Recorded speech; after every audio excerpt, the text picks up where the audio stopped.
दुमका जिला के सरैयाहाट थाना क्षेत्र के असवारी गांव में मानवता को शर्मसार करने की घटना 2 दिन पूर्व सामने आई थी, जहां डायन बताकर एक ही परिवार के 4 सदस्यों के साथ न केवल बेरहमी से पिटाई की गई, बल्कि शरीर को गर्म सलाखों से दागा गया और जब इससे भी मन नहीं भरा तो सभी को मैला भी पिलाया गया। घटना की गंभीरता को देखते हुए पुलिस ने त्वरित कार्रवाई करते हुए सभी 6 नामजद आरोपी को गिरफ्तार कर जेल भेज दिया। लेकिन इस तरह की घटना समाज और सरकार के माथे पर कलंक का टीका ही कहा जाएगा। इस घटना को लेकर हमने सत्ता पक्ष और विपक्ष दोनों के नेताओं से बात की। सत्ता पक्ष ने कहा कि अशिक्षा के कारण अंधविश्वास है, लोगों को जागरूक करने की जरूरत है और यह जिम्मेदारी सामूहिक होनी चाहिए। क्या कहा झामुमो विधायक लोबिन हेम्ब्रम ने, पहले आप वो सुनिए। देखिए, जहां अशिक्षा है वहां अंधविश्वास है और अंधविश्वास के चलते बहुत बड़ी बड़ी घटनाएं हो जाती हैं। लोगों को जागरूक करने की जरूरत है, अब चाहे वो ग्राम स्तर से हो, प्रधान स्तर से हो, मुखिया स्तर से हो, जो वहाँ का सांसद हो, चाहे वहाँ का विधायक हो, या सरकार की तरफ से भी एक ऐसा अभियान चले कि ये अंधविश्वास से लोग दूर हो जाए।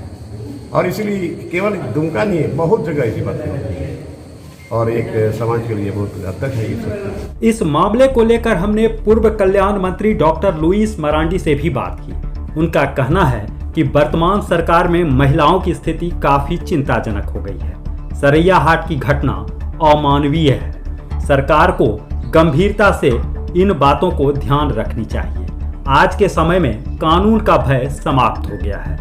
लोगों को कानून का भय हो, यह सुनिश्चित करना सरकार की जिम्मेदारी है। वैसे उन्होंने कहा कि पूर्व के सरकार में जागरूकता अभियान पर विशेष ध्यान दिया गया था और विभागीय मंत्री होने के नाते उन्होंने अपने कार्यकाल में ऐसे अंधविश्वास के मामले को लेकर काफी जागरूकता अभियान चलाया गया था, जो वर्तमान समय में बंद हो गया है। कि झारखंड में जो महिलाओं की स्थिति अभी हो गई है या जो दुर्दशा है, ये बहुत ही चिंता का विषय हो गया है। लगातार संथाल परगना की अगर हम बात करें तो तरह तरह की घटनाएं घटती जा रही है। इसी महीना में इसी पिछले दिनों दुमका में 2 घटना घटी है। दुमका शहर में घटना घटी है, रानेसर प्रखंड में घटना घटी है।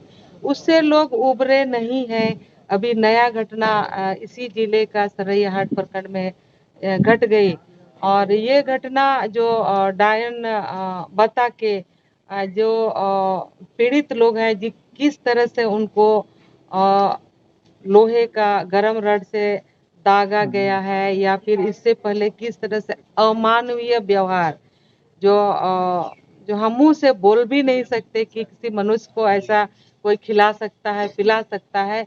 तो हम कह सकते हैं कि ये जो है ना कि मनुष्य के कैटेगरी में ऐसे लोग नहीं हो सकते हैं।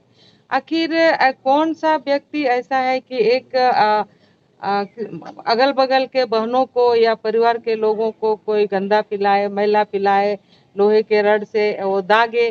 तो सरकार को गंभीरता से ये सारे चीजों पर ध्यान रखना चाहिए। फिर अगर हम बोलेंगे तो सरकार बोलेगी कि घटना बोल के थोड़े आती है। सरकार तो यही बोलेगी बोल के घटना थोड़े आती है, लेकिन कानून का भय, कानून बना हुआ है लेकिन कानून का भय आज खत्म हो गया है।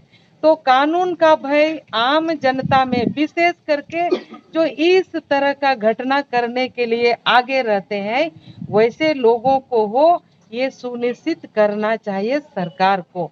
हमें याद है जब रघुवर जी के नेतृत्व में सरकार चल रही थी, चूंकि हम विभागीय मंत्री थे, सामाजिक सुरक्षा भी मेरे अंडर था, तो उस समय हम लोग नुक्कड़ नाटक के माध्यम से, जागरूकता रथ के माध्यम से जगह जगह पर जागरूक करने का हम लोग काम करते थे, करवाते थे।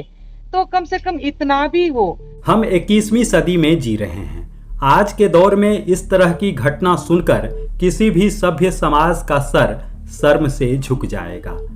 सवाल उठता है कि अगर अशिक्षा के कारण अंधविश्वास है, तो फिर केंद्र से लेकर राज्य सरकार तक शिक्षा को बढ़ावा देने के लिए जो इतनी तरह की योजनाएं चला रही है, इसके बावजूद अंधविश्वास के मकड़ जाल से हम क्यों नहीं बाहर हो पा रहे हैं?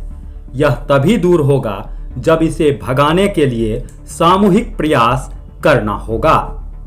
द न्यूज पोस्ट के लिए दुमका से पंचम कुमार झा।